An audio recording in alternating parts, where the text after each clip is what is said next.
కనుక అవి సమాధానకరమైన ఉద్దేశంలే గాని హానికరమైనవి కావు. ఇదే యెహోవా వాక్కు. మీరు నాకు మొరపెట్టుదురేని, మీరు నాకు ప్రార్థన చేయుచు వద్దురేని, నేను ఈ మనవి ఆలకింతును. అది ఈ సాయంకాల సమయంలో దేవుడు మనతో ఈ విషయాన్ని హెచ్చరిక చేస్తా ఉన్నాడు. నేను మిమ్మల్ని గురించి ఒక ఉద్దేశం కలిగి ఉన్నాను, ఇక్కడున్న వారందరి గురించి. ఆమె చెప్పండి. అదేంటంటే అవి మంచి గురించే కానీ చెడు గురించి కాదు. రాత్రికాల సమయంలో మనం ఇక్కడికి వచ్చి ప్రార్థన చేస్తున్నామంటే అది మన కొరకు మంచి, తర్వాత వెళ్ళిన వారి గురించి కూడా మంచి. మన ద్వారా నీకు మేలు కలగాలి, ఎదుటి వారికి కూడా మేలు కలగాలి. దాన్ని యేసుక్రీస్తు వారికి మాట చెప్పారు, నిన్ను వల్ల నీ పొరుగు వారిని ప్రేమించాలి. మొట్టమొదటి ఆజ్ఞ చెప్పాడు, నీ దేవుడిని యెహోవాను ప్రేమించాలి. అది మనం చూస్తాం కదా. నీ పూర్ణ హృదయంతో, నీ పూర్ణ ఆత్మతో, నీ పూర్ణ మనసుతో ఏం చేయాలి? నీ దేవుడిని యెహోవాను ప్రేమించాలి. అది నిలువు కర్ర. అదేం కర్ర? సిలువలో అడ్డకర్ర ఏంది మరి? నన్ను వలే అది సిలువ. అంతే. నేను ఏం చేయబడ్డా? నేను క్రీస్తులో సిలువ వేయబడ్డానంటే ముందు నేను ఏం చేయాలి? ఇప్పుడు దేవుణ్ణి ప్రేమించాలి, నిలువ కర్ర నా పొరుగు వారిని ప్రేమించాలి, అడ్డుకర్ర. ఇప్పుడు నన్ను ఏం చేయాలి? మీరు అందరూ ఆమె చెప్పండి హల్లెలూయా.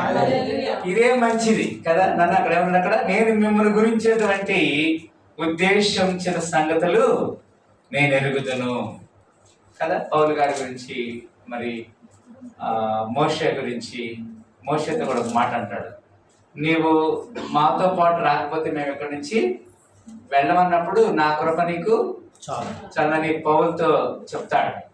ఆ తర్వాత అంతకుముందు నా కృప కూడా నీతో కూడా వస్తుంది, నా సన్నిధి నీతో కూడా వస్తాయి. ఎవరితో చెప్తున్నాడు? మోషేతో చెప్తున్నాడు. ఇక్కడ ఎవరితో చెప్తున్నాడు? పౌలుతో కూడా చెప్తున్నాడు. నేడు మనతో కూడా చెప్తున్నాడు. ఆమె చెప్పండి హల్లెలూయా. సో అక్కడ ఇంకొక మాట చెప్తున్నాడు, చదువునా, రాబో కాలమందు నిరీక్షణ కలిగినట్లు. ఆమె చెప్పండి హల్లెలూయా. ఇక్కడ దైవజనుడు ఏదైతే ఒక ప్రార్థన విషయమో ఇక్కడ మరి ప్రార్థన చేయబోతున్నామో అది రాబో కాలంలో జరిగేటువంటి ఉద్దేశాలు. అవి ఎలాంటివంట? సమాధానకరమైనవి కానీ హానికరమైనవి కావు.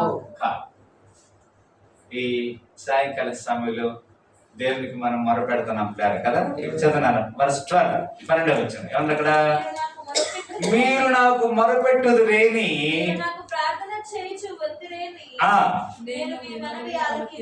ఆలకిస్తాడు. ఆమె చెప్పండి హల్లెలూయా. ఈ రాత్రి అందుకే అన్నాడు, మనం చూసాం కదా, ఇశ్రాయేలు గా మారకు ముందు యాకోబు అంటున్నాడు, నీవు నన్ను ఆశీర్వదిస్తేనే కానీ నేను నిన్ను విడిచిపెట్టను. రైట్. మనము దేవుణ్ణి గట్టిగా పట్టుకోవాలి. ఎవరిని పట్టుకున్నా మనకు ఉపయోగం ఏమీ లేదు.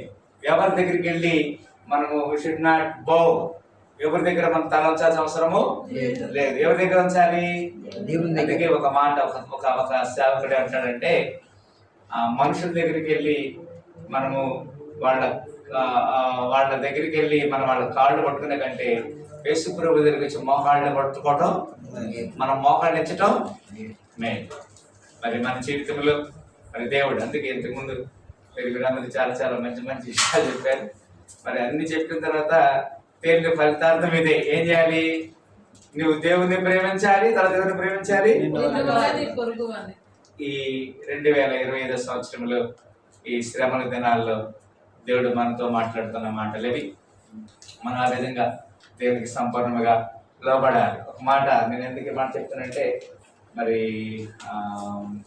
అయ్యగారు విజయ్ అయ్యగారు మరి వారికి ఇచ్చిన ఒక ప్రణాళికని మరి మిస్సెస్ విజయ్ మరి వారిని దేవుడు ప్రేరేపించాడు కదా. నిన్న ఫోన్ చేశాడు కదా, నిన్న ఫోన్ చేసి అయ్యా మీరు రావాలి అన్నప్పుడు ఒకళ్ళ బైబిల్ గ్రంథం చెప్తుంది. అక్కడ ఏమంటాడంటే కొరింథీయులకు రాసిన పత్రికలో క్రీస్తు ప్రేమ ఏం చేస్తాం? మనల్ని బలవంతం చేస్తుంది. The love of Christ is making us to force. అది ఎలాంటి ఫోర్స్? అది this kind of force. Hallelujah. That is the fellowship of prayer. ప్రార్థన సహవాసములో మనం ఉండడానికి దేవుడు మనకి ఇచ్చాడు. సో మనం ఆ విధంగా మరి దేవునికి నమ్మకంగా మరి పరిచయం చేయాలి. ఆ విధంగా దేవుని కొరకు మనము విజ్ఞాపన చేసి అడుగుదాం. దేవుని దగ్గర నుంచి మనం పొందుకుందాం. ఇవి మీకు మేలుకరములే కానీ హానికరములవు కాదు. ఈ సమయంలో దేవుడు మనకి అలాంటి మేలుకరమైన సమయం ఇచ్చినందుకు తెలియజేస్తూ ఇచ్చిన సమయాన్ని దేవుడు దీవించి ఆశ్రయించిన ఇదే అంశం గురించి కలిసి మాట్లాడచ్చు, సమయం కాదు. Thank you.